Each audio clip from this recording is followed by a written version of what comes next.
Even a man who is pure in heart and says his prayers by night may become a wolf when the wolfbane blooms and the autumn moon is bright.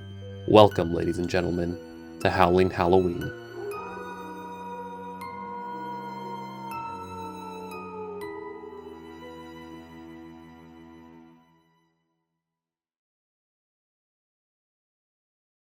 We have finally reached the end of Howling Halloween, so let's look at the greatest werewolf film of all time and one of my personal favorite films of all time, An American Werewolf in London. American Werewolf in London is a horror comedy released in 1981 and was directed and written by John Landis, who also directed National Lampoon's Animal House and Blues Brothers. I bring this up because John Landis wrote the first draft in 1970, and with the exception of a handful of changes, the final product is not much different to what we ended up getting, which is really a testament of the man's writing ability. Since this film is both excellent with its comedic writing with plenty of dark humor, as well as its horrifying moments and just good character writing overall.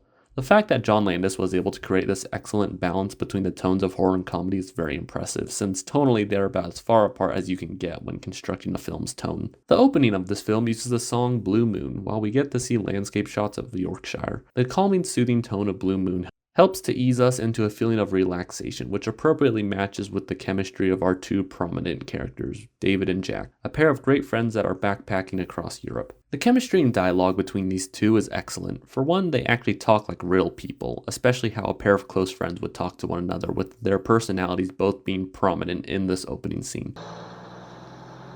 You cold? Yeah. Good. Jack, David. you're not having a good time, are you? Oh, I don't know. I mean, look around. Isn't this a fun place?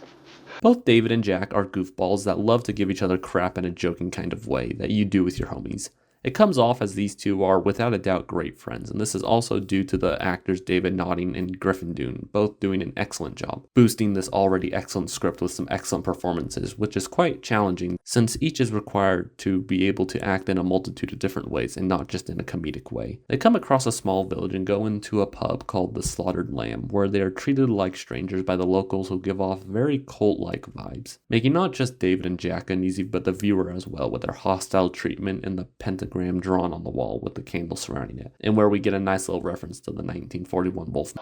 It's a pentangle, a five-pointed star. It's used in witchcraft. Lon Chaney Jr. and Universal Studios maintain that's the mark of the Wolfman. After asking about the pentagram, the locals treat the two with even more hostility, warning them that as they leave to Stay on the road. Keep clear to the moors. the cult-like behavior, combined with the secrecy, really amplifies the feeling that something is going on in this town, and David and Jack are going to end up finding out sooner or later. We then are treated to the most terrifying sound ever, which is only rivaled by the phrase, "I'm pregnant." And what do you think they'd say? They'd think us mad.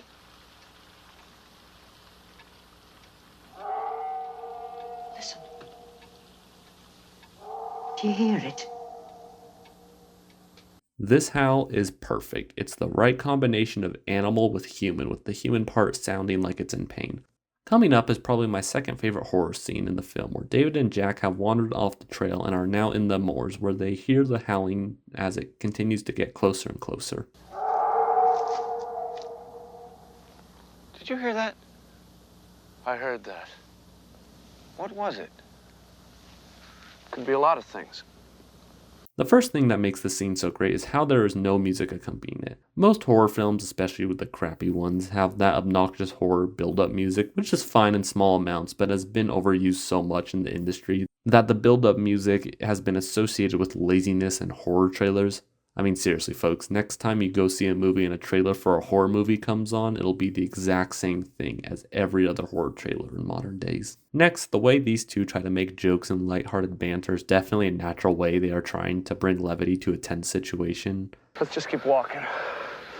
That's right, a lovely stroll on the moors. Tra-la-la-la-la. Isn't this fun? I will say, as someone who has recently had a run-in with bison on a narrow trail in Yellowstone, the way that you begin to panic, at least in a scenario with an animal, is frighteningly real. As for my Yellowstone story, that'll be for another time, but don't worry, I wasn't like one of those idiots you always see in the news who got too close to a 1,000-pound plus animal thinking nothing bad could happen. The important details are that I always kept the proper distance from the bison, that I always root for the animals in national parks when people act stupid and get way too close to them. Of the werewolf films I watched, this is the first to really capture the violent brutality of an animal attack, especially by one of a large predator, with David running away terrified while Jack is mauled and screams, "Jesus Christ." You really scared me, you shithead. You gonna help me up or what?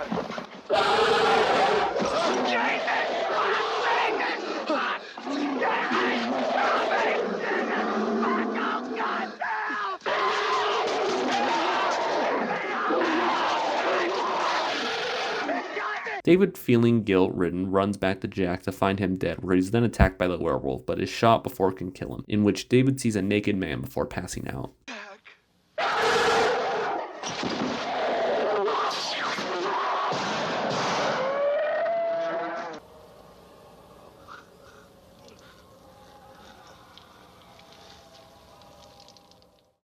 David wakes up in a hospital in London to find 3 weeks have passed since the attack, and his reaction to finding out that Jack is dead is heartbreaking, as he clearly goes into denial, insisting that an animal attacked them and not some person like the doctors and authorities are trying to tell him. He also begins to suffer from violent nightmares, including one of him hunting through the woods as a human and killing and eating deer, and this one.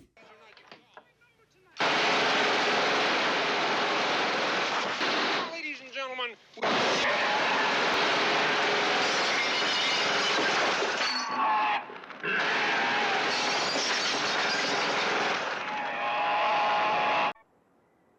What the hell was that? The most I can gather from this clip is that it could be either a metaphor for how the werewolf will destroy David's family, or a really insane scene that matches John Landis' style, which is honestly probably the more likely of the scenarios. Now let's talk about Alex, the attractive nurse that takes care of David while he is in the hospital. Alex is a pretty good character. She is kind and caring when she needs to be, as evident by how she treats the one child patient, as well as how she responds to David when he describes his dreams and how he has seen Jack. My friend Jack was just here. Your dead friend, Jack. Yes. He told me that I will become a monster in 2 days. What do you think? What do I think? About the possibility of you becoming a monster in 2 days, or about visits from dead friends? I was dreaming again. Yes, I would think so. I think so too. Even if she may not fully understand what David is going through, she is still there to try and help David through his obviously traumatic experience and support him. Alex also has just enough sass as well as enough sternness to deal with David's goofiness in a way that balances out nicely. Speaking of Jack, can I have a piece of toast? Jack is an undead being that is stuck in limbo because he was killed by the werewolf, and now he tries to warn David that he will transform on the next full moon and will kill other people who will also remain undead like Jack until a werewolf's line is ended. This is just a really cool and awesome idea that, as far as I'm aware, was not something previously done in a horror movie. However, if I'm wrong, let me know. I do, however, remember that stupid Tom Cruise Mummy movie just blatantly copied this idea, not even making a reference to American Werewolf in London. But then again, based on his performance, not many people did see that film anyways. Boom. Roasted. On a technical level, the makeup work for Jack is incredible. It really looks like he had been mauled, which just makes the ridiculousness of the scene much more humorous because the makeup done by the legendary Rick Baker is so good. Which, while a few may not like the dark humor tone, it works here because the humor isn't used to overshadow the heavier character moments, but the fact that the film embraces it makes this movie all the better. The relationship between Jack and David is so compelling that even when David's first visited, and after panicking, they both start talking about how Jack's funeral and how the girl Jack was interested in was so sad that she slept with another guy. I was surprised at how many people came. Now, why should you be surprised? You were a very well-liked person. Yeah, I was, wasn't I? Well, I liked you. Debbie Klein cried a lot. Oh, God. Am I asleep now or what? So, you know what she does? She's so grief-stricken. She runs to find solace in Mark Levine's bed. Mark Levine? An asshole. Life mocks me even in death. The friendship aspect is the major heart behind this film. David has been released from the hospital, and since he doesn't have a place to stay and due to some previous flirting, Alex lets David stay at her place where we get a nice long lovemaking scene, which I ain't gonna show on YouTube because, well, I like doing this and don't need my channel to get nuked off the platform. Then again, it still wouldn't be the worst video on this platform. Jack once again visits David and tells him to kill himself, or in other words, an angry 13-year-old over Xbox group chat insulted him. This time, much more deteriorated. Jack is much more serious about his warning David and is clearly suffering from being trapped in this limbo and doesn't want anyone else to suffer like him. That tomorrow night, beneath the full moon, I'll sprout hair and fangs and eat people? It's bullshit. Oh, God damn it, David, please believe me. You'll kill and make others like me. I'm not having a nice time here. One thing that I do appreciate is that Dr. Hirsch does actually do some investigating into what David said about the attack and how suspicious it all was. It's refreshing to see an authority figure of some kind figuring out about what the protagonist is saying, no matter how far-fetched it appears. Normally the love interest also fulfills this role, but usually they are the only person. It's a detail that's not needed but heavily appreciated that it is there. As Alex leaves to go to work at the hospital, David is left alone at her flat with the full moon beam that night. We then get a really nice montage of David both trying to keep himself entertained while being extremely anxious about the full moon since he has no idea what's going to happen. All of this is happening while the song Bad Moon Rising plays, which is just very fitting because this full moon is definitely bad for David. I now finally get to talk about the legendary transformation scene that is still the best werewolf transformation to date, and I'm willing to bet it will be for a very long time. It begins with a cover of Blue Moon playing when David screams out in agony, declaring that he's burning up as he rips his shirt and pants off in order to relieve some of the pain. The fact that during this whole transformation scene, it's really unsettling because normally in a sequence like this, some horror music will start playing, but the fact that the song with such a calming tone is on while this horrific transformation is happening makes the scene both humorous in a dark kind of way, as well as being more unsettling because it's so realistic. David Naughton knocks it out of the park with this scene, with every scream and cry for agony from him being very realistic and primal. You believe that he is really transforming based on how much pain he sounds like he is in. David also shouts, Help me!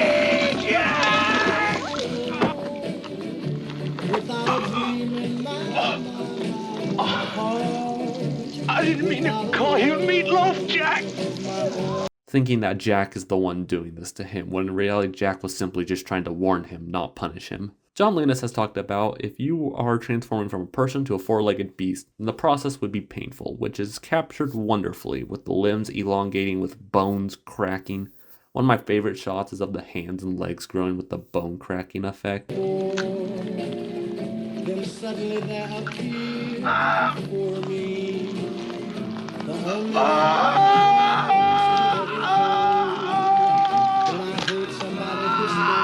I get uncomfortable just looking at it, which is a good thing since that is the goal of this scene. Another shot that I love is this comedic little shot of Mickey Mouse toy that Jack was playing with last time we saw him. Fitting that as David turned into an anthropomorphic animal, which if you don't know what that word means, think Zootopia. Another shot I wish to discuss is when David reaches out to the camera, almost like he's reaching out to the audience for help. Now I mentioned that certain shots stuck out to me more so than others, and while I think this whole scene is great, nearing my top 10 scenes of all time, but my favorite shot in this particular scene is this one.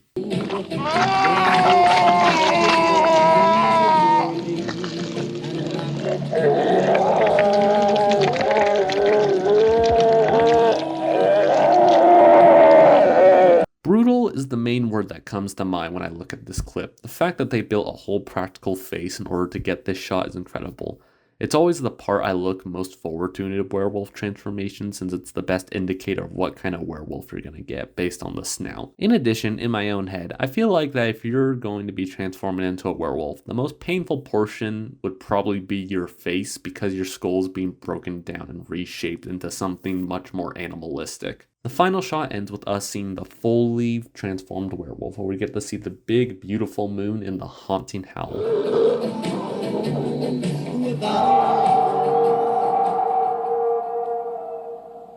Now we get to see David's rampage, with his first victims being a couple that are going to have dinner with some friends, and honestly a great example of the dark humor in this scene. Hey, did you hear something? Just now? Yes. No.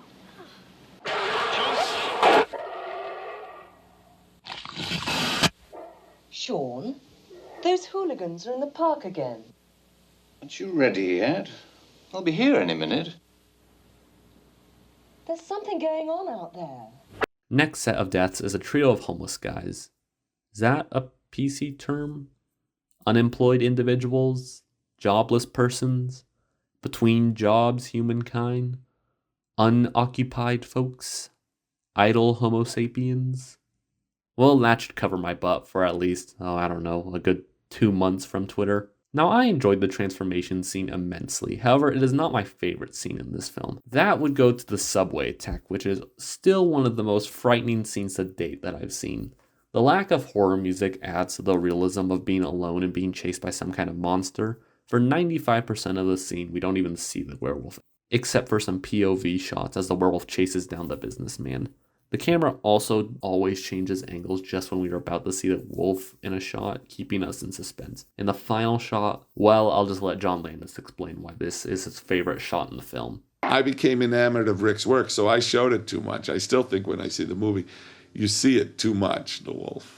But my favorite shot of the wolf in the picture is the guy in the tubes when he collapses on the escalator and looks down, and the wolf enters like that at the bottom of the escalator. And that's my favorite shot because it looks so fucking big. And what is that, And you don't really see it, but you see it. I like that. The Rampage is a lot of fun. It's tense, it's terrifying, it's humorous, and most importantly, gory. After his rampage, David wakes up in a zoo naked in the wolf enclosure, and a nice little detail is that all the other animals are uneasy by David, except the wolves. The zoo scene is also a reminder that this is also a comedy in addition to being a horror movie.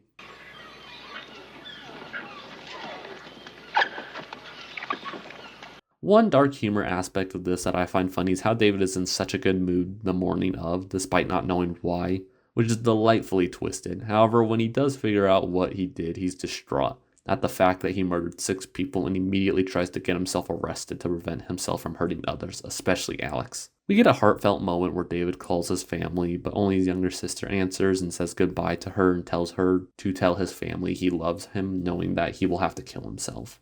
And please don't forget what I told you about Mom and Dad. That I love them. And I love Max, and I love you, too. No, I do. No, I'm not being silly, you little creep. You promise?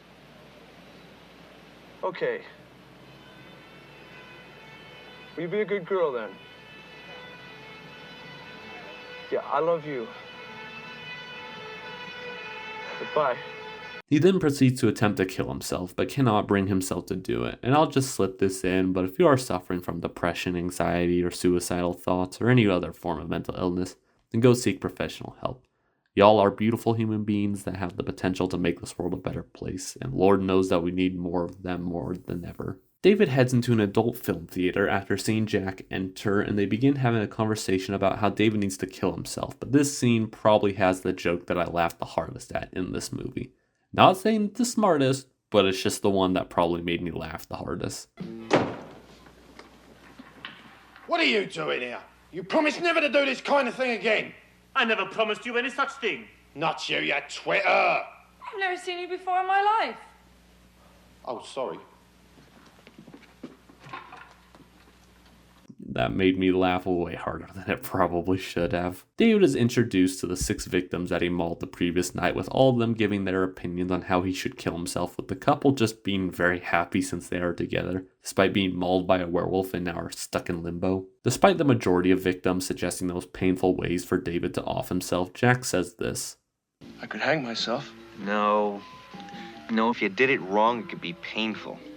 You'd choke to death. So what? Let him choke. Do you mind? The man's a friend of mine. Despite all that Jack has been going through, he still cares about David because he is his friend and doesn't want him to suffer any more than he has, because David is just as much a victim in all of this as he is. Unfortunately, David is too late and begins to transform again, killing several of the theater patrons and employees when the cops arrive, resulting in lots of gore, violence, and chaos as a werewolf is running rampant in Piccadilly Circus.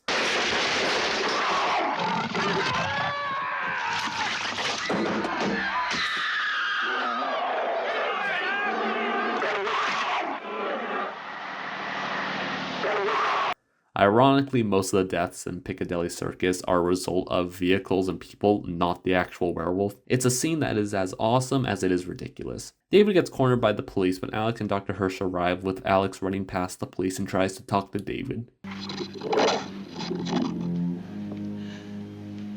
David. Please. Please let me help you.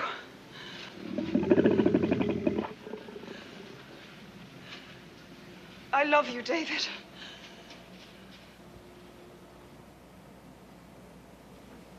I've mentioned it in other Howling Halloween videos, which you should check out if you haven't already, but it's not like the 2010 Wolfman remake where the romantic connection between them is so powerful that the Wolfman actually growls Gwen.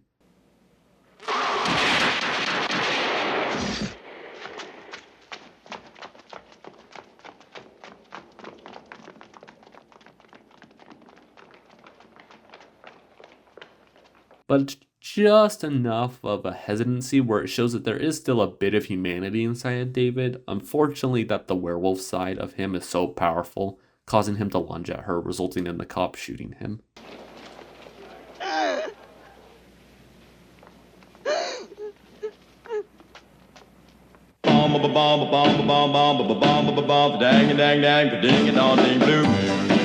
Yep, that's the ending.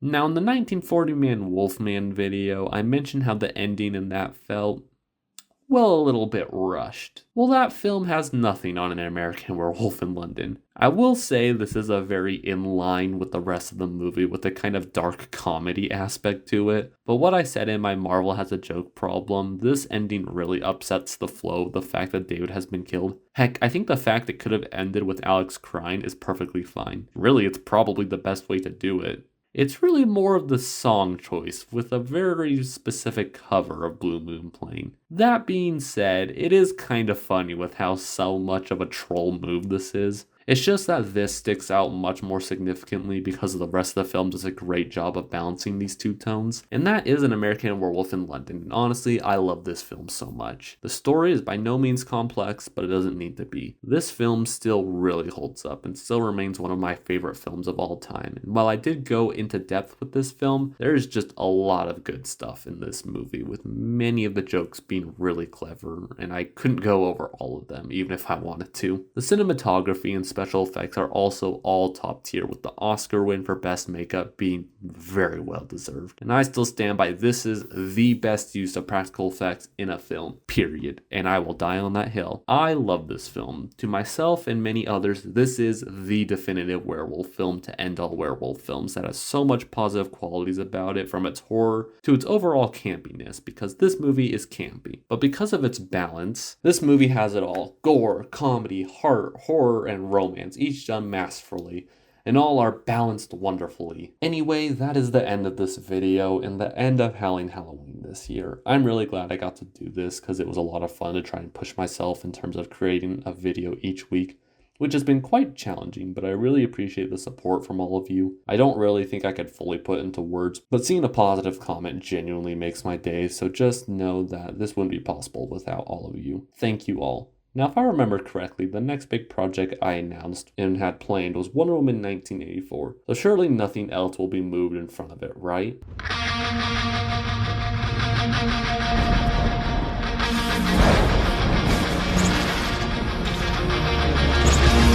This town isn't big enough for two supervillains. Oh, you're a villain, all right. Just not a super one. Yeah? What's the difference? Presentation! Oh yeah, baby, you better believe you're next, Thor.